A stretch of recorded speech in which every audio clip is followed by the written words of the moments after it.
think for me, the stuff that gets me scared is the unknown. Like, what does the macro environment look like, right? Because that is such a huge factor that a lot of people don't even consider. I mean, look at what's happening in the commercial real estate market right now. You have all these guys who went out, underwrote deals at a 3 cap, and they're like, oh, maybe rates get to 5% at some point. And they didn't underwrite a worst case scenario, which is where we are now, 8%, 9% rates. Constructing your life is about much more than just building a bank account. Each week, join mindset coach Austin Linney as he interviews guests who are constructing their dream lives and impacting the world around them on a daily basis. If you're an entrepreneur or wanting to start a business, or you just want to hear motivating stories of how others have overcome the odds, you are in the right place. And now for your host, Austin Linney. Guys, welcome back to Construct Your Life. We have my first interview out of 700 in a hostage camp. We have him. Yeah. He's given us a proof of life. I told him that his office looks like a... Dude, how are you doing, my brother? I'm doing freaking great. How are you doing? I'm doing good. Somebody told me something the other day, a business partner that I met like 5 minutes before I left for Pennsylvania, like the day before. Like my buddy begged me, he's like, you gotta like meet this guy. And I was like, whatever. So I drove an hour and a half. I go meet this guy. We meet for 5 minutes. You swore like, whatever, and you drove an hour and a half? Yeah. But like for me, like 8 hours is like a typical day drive. I'm good. We just drove back 20 hours from Texas. So I said, fine, I'll go meet him. He was in HVAC. He sold his company. I wanted to meet him. And so we get 5 minutes in, and I'm like, boom, done. Now we're in 2 businesses together, right? I felt the same way when I met you in Missouri.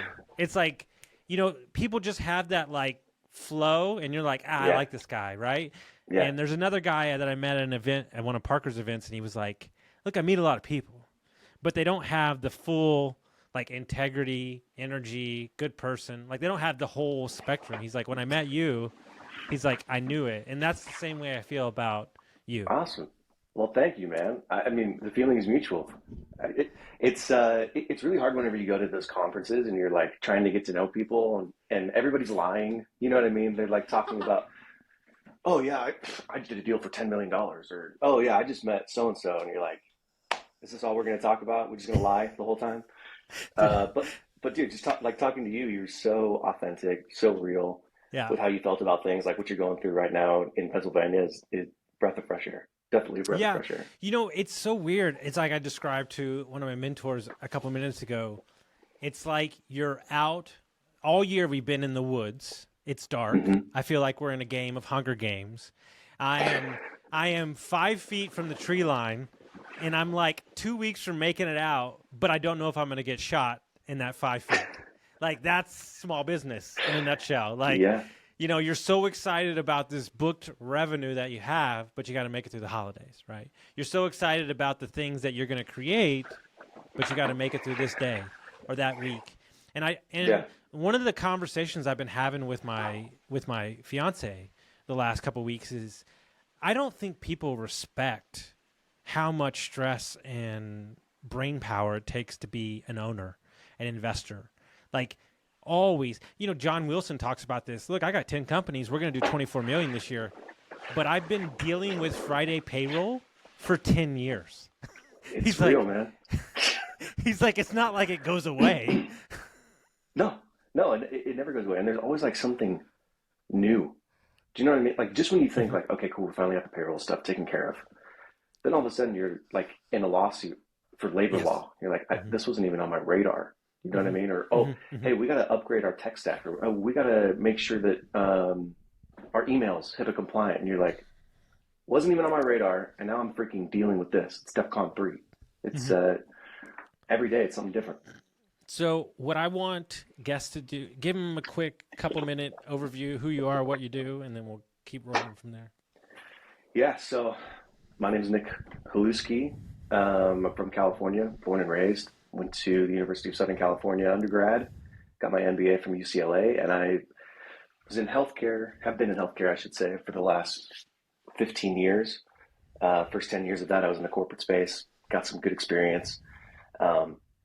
And then I went out on my own, bought a medical billing company in 2020, bought a staffing company, bought a coding company, and then I started a home health and a hospice company all at the same time. It was freaking nuts.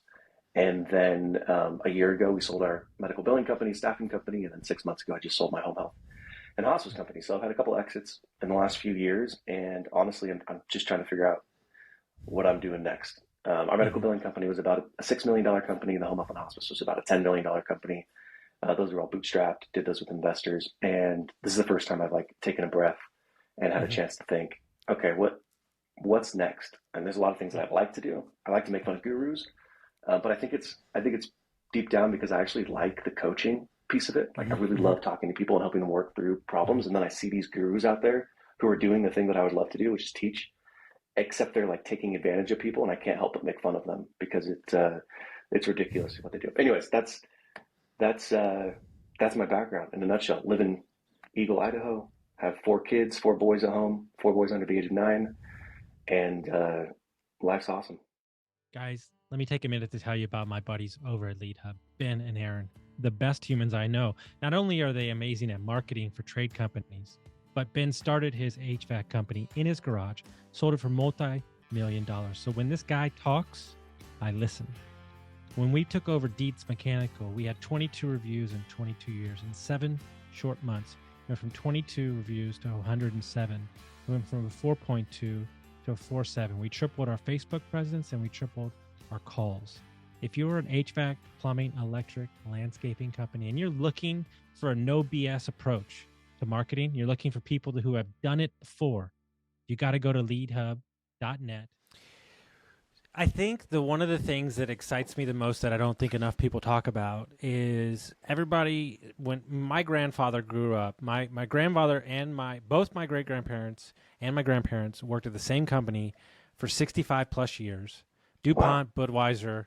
My one great grandfather worked there for 70. Like Where that whole where thing. like where Beaumont, geographically? Texas. So Beaumont, Okay. Texas. My grandfather worked for Budweiser. My great grandfather worked for Budweiser from 15 to 91. He retired 6 times. They kept bringing him back. He was in the horse and buggy delivering beer, like no BS. Like he was the mayor of South Texas, right? My grandfather and my grandmother worked for DuPont for 60 years, and that's what they did. But nowadays, right? I read a stat a couple months ago that a millennial will have 19 careers before it's all said and done. And I think that we need to embrace the seasons of our life. And there is something to be said for that 6 month, 2 month, 3 month, year slowdown to attack with the right vision, the right energy, Yeah. something that we care about, right? My business partner did the same thing. He exited the company, decided he wanted to spend time with his 2 young girls, took 6 months off, coached on the side, but then like, okay, this is what I want to do. And now he's crystal clear on what he's doing. How was those first, you've kind of been selling, so it's not like it happened and you were out, but how were those first couple weeks when you started like throttling down? Did you lose your mind? So How did that no, go? that's a really good question. Something I've been thinking about a lot actually. So I sold the medical billing company a year and a half ago, but I still had this home health and hospice that was growing like a weed. Within 2 years, it went from zero to $10 million in revenue Mm. a year. So grew like crazy. And then after it sold, I had some other investments on the side that I've been doing with mobile home park guy Chris. So we have a mobile home park that we own together. We have a Bitcoin mining facility. We have an AI automation company that we're working. Anyways, so we have like a lot of things. So I kind of didn't stop. I just shifted my focus from home health and hospice to those other things that we were doing. And about 2 months ago, no, not even 2 months ago, a month ago, right after Main Street, I started thinking, okay, I know that I just put my head down and shifted my focus to something else, but is that the best thing? Like, am I doing the best thing? Am I focusing on the right things?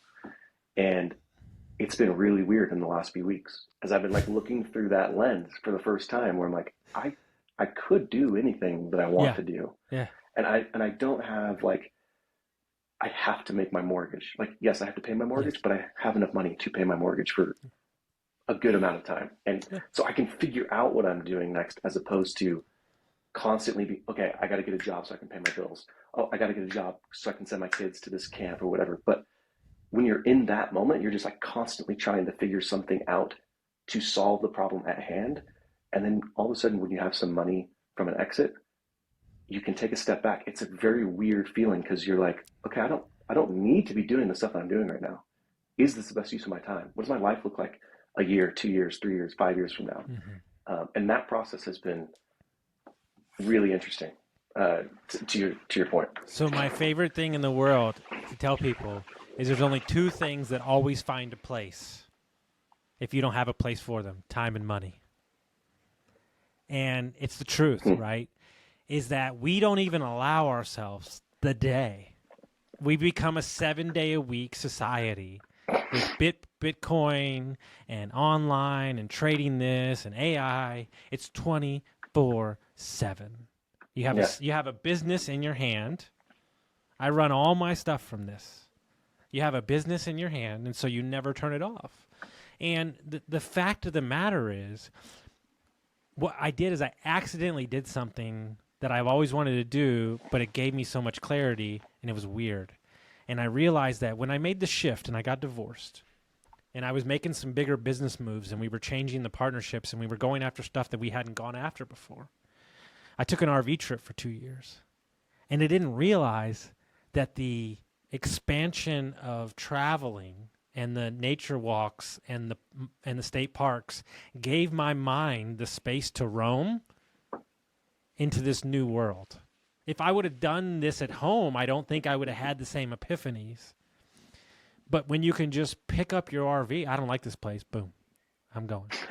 And and it was kind of like I'm literally working below mountains overlooking a sunset while I'm interviewing people, thinking this is fucking great, right? Yeah. But then then life catches up with you and you're like, okay, well, I'm going to do this thing. But what I've done for me, and I'd be curious to hear your question, I've always had long, and call them a week, call them 2 weeks, I've had intentional conversations with myself, knowing what I'm about to sign up for. Knowing that, like, it's almost like you're grabbing your weapons for war and you're like, okay, the biggest shift for me in the last 2 years has been to not be upset with slow seasons in my life. How do you not? Yeah, that's a because there's gonna no. I'm not saying I'm content. I'm saying try not to be upset. But what I'm saying is there's gonna come a time 3 weeks from now or a month from now you're gonna go, fuck, I'm really busy. And if you didn't take that time to rest, you're not gonna be ready for the busy. Yeah. Yeah, I think one thing that I've always done a good job at is carving out white space. Like, so time for me to sit and think, how are things going? I heard, I don't know, a few years ago, Bill Gates does this thing every single year where he goes to Epstein Island. No, I'm just kidding. He does this thing every year. I was like, I was listening and I was like, oh, that caught me. Well, anyways, he does this thing every year called Think Week. So he goes to a cabin in the woods, he takes a bag of books, and he just reads. He doesn't have his phone with him, like nothing. He just reads. And so I've tried to emulate that every year. I don't do a full week, but where it's like I don't have anything planned. I have a couple of books, and I'm just thinking about my life and my businesses. So I feel like I've done a good job of that. But what I haven't done a good job of is like thinking about a 5-year, 10-year, 20-year, whatever long-term plan. And for me, that's been a weird shift because I've been okay with slow seasons in the past, right? I'm like, okay, this is just where we are. I know it's going to get crazy down the road, but what I haven't like grappled with is, okay, what am I doing today that's going to affect what's going to happen in 5 years? I've always just felt like, well, 5 years is going to work out. I've got my 1-year plan. Do you know what I mean? Mm-hmm. And I think that's caused me to undershoot some of my goals. Like, I think people overestimate what they can do in 1 year and they underestimate what they can do in 5 years. And I've done a poor job of planning long term. So right now I'm kind of thinking about, all right, what do the next 5 years look like? Mm-hmm. What's a big, crazy goal? And most people don't write those 5-year goals because they don't want to be held accountable for them. And what I try to explain to them is that write it with a pencil. Like, Okay, so here's the trick I do. This is something for you. I'll give it to everybody. When I coach somebody, I have them write a 5-year vision down within the first week or two. Okay, that vision is very, let's call it for somebody else. Let's call it what they think they need, and then we coach for like 3 weeks to like a month, and then I have them write it again. It's totally different. Okay, what does the vision look like? I'm curious because I'm like going through this process. I can send it to you afterwards. What do I want my health to be? How much do I contribute in charities? What am I doing? Where am I investing? Who am I hanging around? How many trips a year are we taking? How many? What cars am I driving? Down to the color of the car. You know, really projecting yourself so you have out. Like a very specific template. Oh yeah. It's like 40 questions. Like it's like dialed in.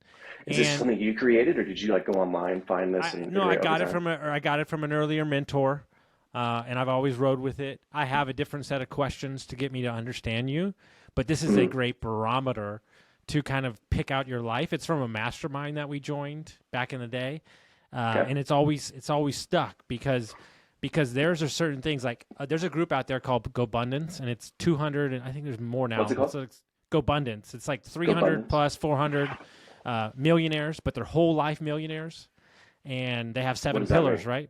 Whole life millionaires. It's just not about cash. It's about how much they contribute to the community. They go build homes and. That sounds like a pyramid scheme.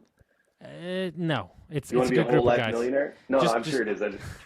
but, okay, calm down over there and let me get through this. But the thing they do that literally is scary and makes me sweat just thinking about it, and I guarantee you nobody's doing this.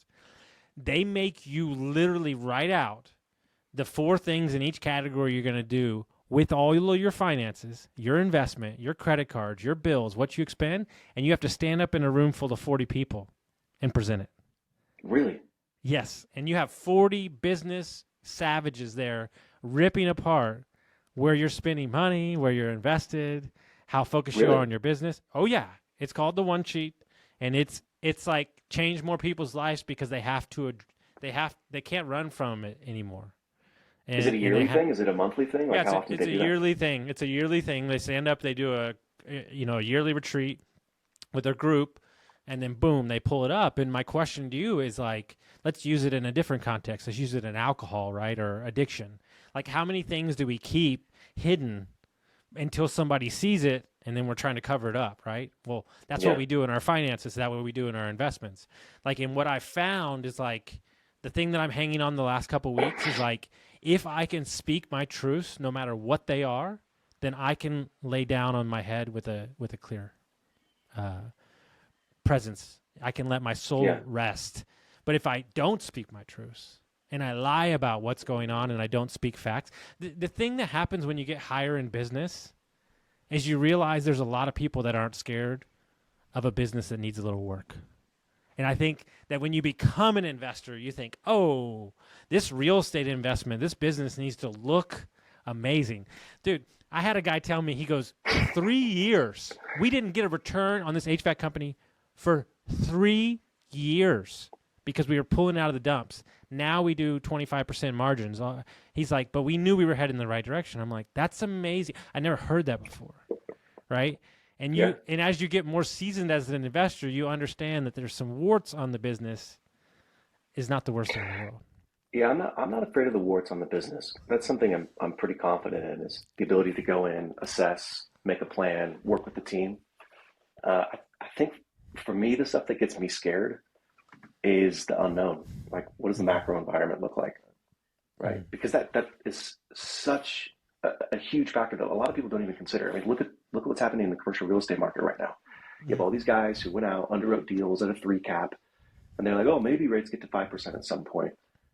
And they didn't underwrite a worst case scenario, which is where we are now, 8%, 9% rates. Mm-hmm.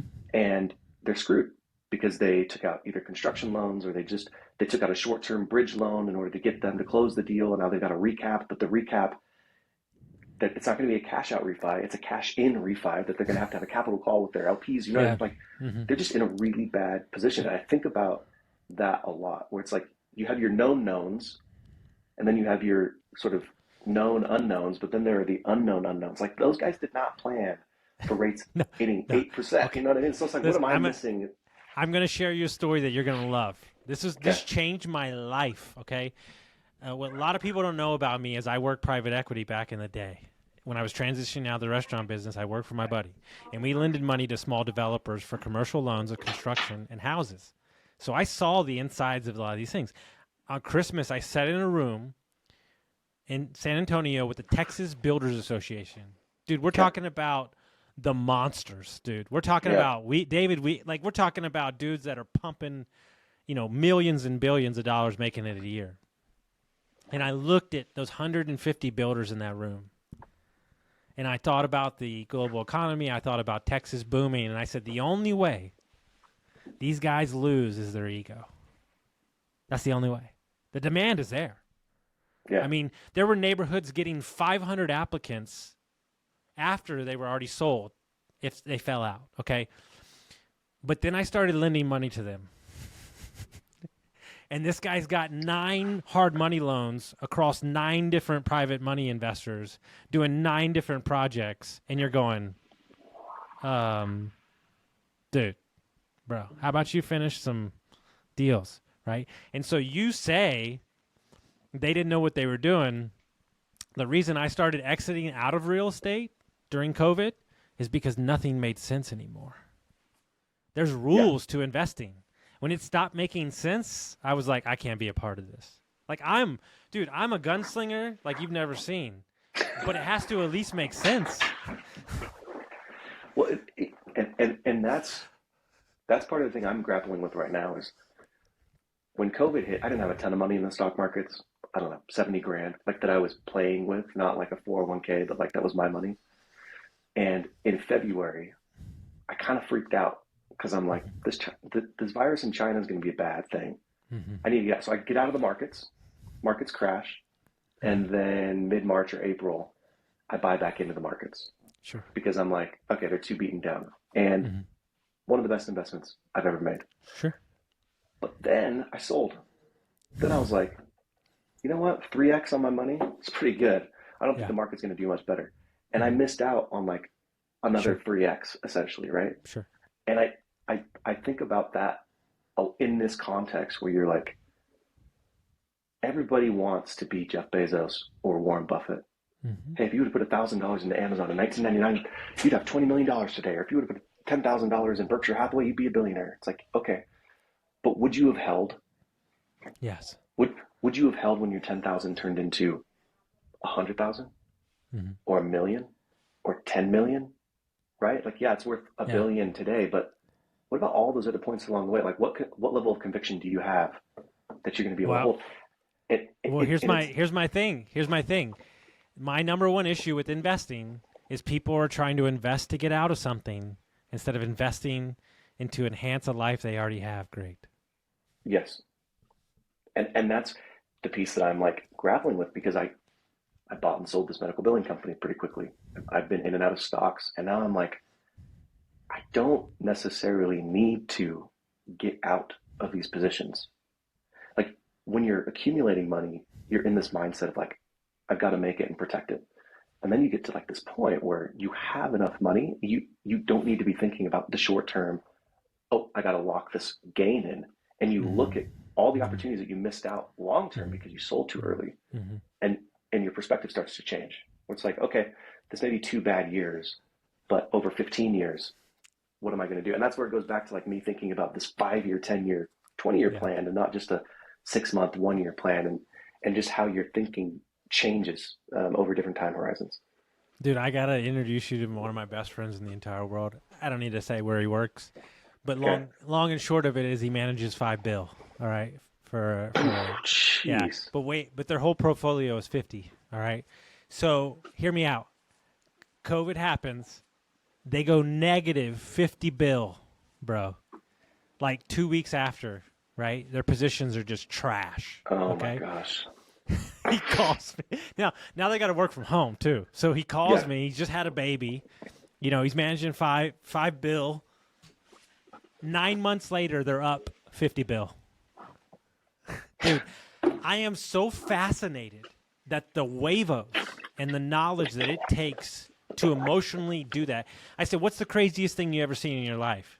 He said, I watched a guy lose $350 million in one trade in one day, and he didn't get fired.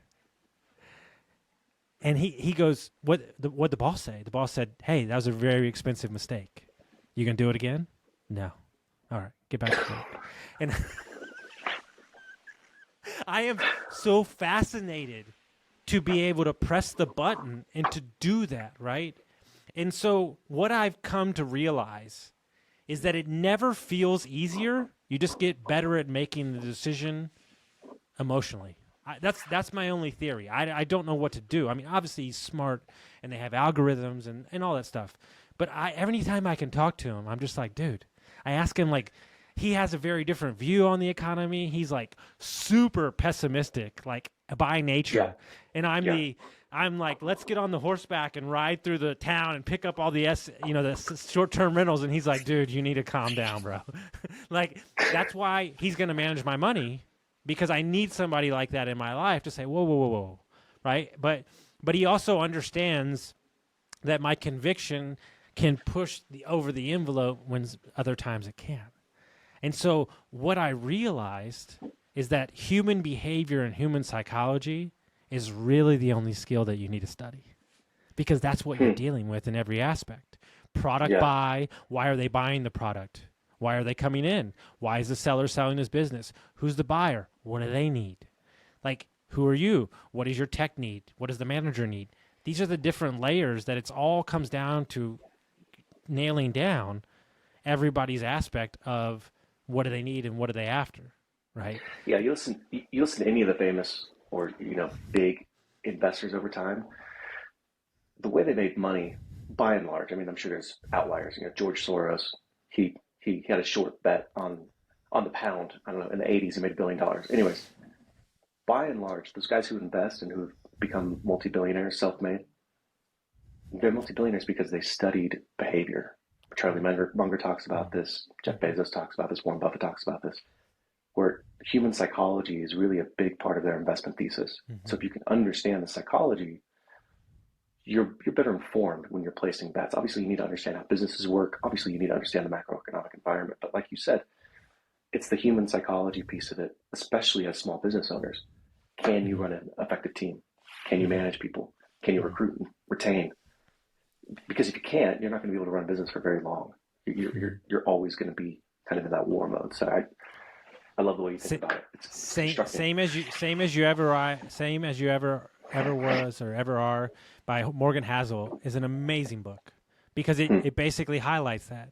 Is you're saying that there's this unique event that's happening, and I'm telling you there's 10 events behind it that have already happened. He's like, nobody predicted the Great Depression. Nobody. There wasn't one person. He goes to all these smart people, and you're telling me they didn't know? And he basically steps you through the whole thing of like, we say that it's different. Look, when 2008 happened, I go, yeah, they'll get a slap on their hand, and 2 years from now, they'll be doing the same shit they were doing before. Like, and they did. And I said, we had the hurricanes in Texas, and people were using their FEMA checks to buy TVs. And I'm like, oh, geez. Well, there you go. I mean, and so the question that you have to ask yourself is, what are the signs showing you? What is that person's behavior? What is the market showing you? And then protect. Anytime you meet a big investor, they never care about the return on money. They only care about one thing and only one thing. Where am I going to lose my money? Yeah. Where am I going to lose my money? What's my downside here? What's my downside? So when you go to, every little boy's and girl's dream is to sell a company, right? And the emotional roller coaster of doing that, I'm sure, is his own TV series in itself. But talk about what I've always prided myself in is not to focus on the dollar amount, is to focus on executing something from start to finish. I started a company, I ran it, we got to this number, and then I sold it. So now you saw a full cycle. Do you always have that level, that jar of confidence to pull from, knowing that you went from A to Z to see it through? I do now. I definitely didn't appreciate that in the past. And that's where I'm grateful. A lot of guys talk about, they just jumped into entrepreneurship, never had any experience. That wouldn't have worked for me. I learned a lot of lessons on somebody else's dime that were really, really important. And one of the lessons that I learned was always make sure your business is in a position where it can sell. It doesn't need to. Like, you don't need to sell, but you want to always be in a position where you can sell. And so with my home health and hospice company in particular, we started from scratch, built it. That was always a thought in my mind. How do I make sure the culture's good? How do I make sure operations are good? How do I make sure that this is a sustainable business without me? I brought in an operator. And so when we sold to the company that we sold to, and that's where I am right now, actually. They've kidnapped me. But they wanted me to stay on for they wanted me to stay on for they are not releasing you until you hand over the customer list. No. Sorry, sir. So they want me to stay on for a period of time, and that's what they talk about. Hey, this is the best transition we've had in years. Mm-hmm. Oh wow, the billing and collections is great. Oh, the census is still growing. Like, and that's something that I've been really proud of that I didn't think about before selling the company. Yeah. And so, and that's how everything that I go into, even when we're starting, is like, okay, I know it's messy, but let's make sure we have a clean accounting system. Let's make sure we have the bank account set up. Let's make sure we have the entity set up. This may fail, that's fine, but doing this work up front makes it so much easier on the back end. And then we don't have to worry about those things on the back end. We can worry about growth, product development, team, etc. Not why is our accounting suck? This is, guys, open up the ears. This is a 41-year-old man, newly 41-year-old man telling you the things that I thought were sexy in my 20s. No thanks. It's the stuff that's like, everybody thinks my role as CEO is like fun. My role as CEO is boring as freak. They don't need me until they need me. And when they need me to come in guns a-blazing, putting out fires. But the stuff that if I could go back and do it again is all the stuff that you're talking about. HR, AR, accounting, bookkeeping. Yeah. Dude, a proper bookkeeper is worth 30x. Dude, System 6, Chris Williams has built one of the best companies I've ever been a part of. And that relationship happened because we played golf for 2 hours. And I watched this guy miss. Now, he didn't miss. He was late to wedding dress shopping with his fiance because he wanted to win so bad, and we kept tying. And he made it. But we won $100 a piece. And now we'll probably do business for the next 20 years because I saw how much he cared about every little detail. And if you're going to own a bookkeeping company and you're going to spend 5 hours with somebody, you're going to know a lot about that person in that time span. And those are the areas that I think is the most exciting to me. HR, and not exciting in like, I'm excited I get to do this, but excited when it goes well. Yeah. Well, and those are the areas that help you sleep at night. Like there's enough crap that you have to deal with as a CEO. There's enough. I don't want to have to deal with why is our P&L messed up. Yeah. I don't want to have to deal with. I mean, there's a term in sports, right? Unforced errors. Mm-hmm. We should have the stuff that we can control controlled.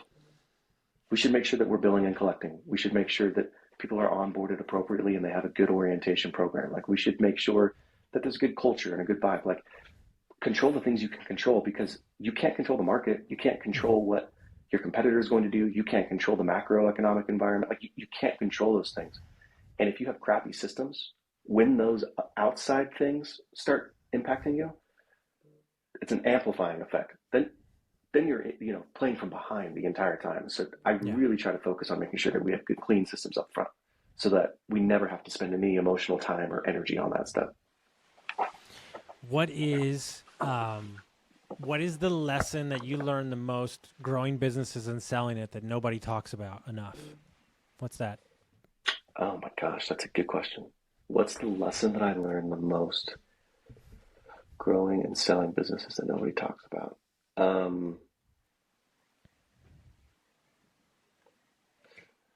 I mean, they start to talk about it now, but the unsexy things, right? Like, you think it's going to be, oh, I negotiated this business and I closed it, and now I've got an operator. I just need to find an operator, and they're going to operate the business. I had my brother-in-law as my operator for the medical billing company, and that was a really hard relationship to work through. Mm-hmm. Really hard for a number of reasons. I won't get into all of them, but nobody talks about how you're supposed to handle stuff when stuff goes wrong. All they talk about is like, okay, things are going well. This is what you should do next. Like, okay, but like, what happens when two of my key employees quit? What happens when the previous owner starts competing? What happens when I got to fire a family member? What happens when I have no cash and I got to make payroll? What do I do? Do I use my credit card? Do I go and try to borrow money from people? Like, do I take a HELOC? Nobody talks about that stuff. So I think those portions are surprising to me that we don't talk about them more. Yeah, I don't know if that was a good answer or not, but No, that's it was amazing. It's the perfect answer because you're 100% spot on. So if people want to follow along with you, they want to find your funny post on Twitter, and they want to reach out to you, how would they do that? Co-founders Nik, all one word. Guys, I didn't even know his real name until today. So thank you for putting on there. And You're welcome. I have called in. I have some friends out of Texas who do private security and special forces. They are coming to rescue you out of your rescue situation. Please. I don't know if you noticed, but I've been blinking in Morse code this whole time. I hope you got my message. Guys, if you're just listening, you don't know what I'm talking about, but it's a funny joke all the same. Yeah. Guys, if you enjoyed this, send it to a friend, share it around, rate us and review us, and we'll see you next time.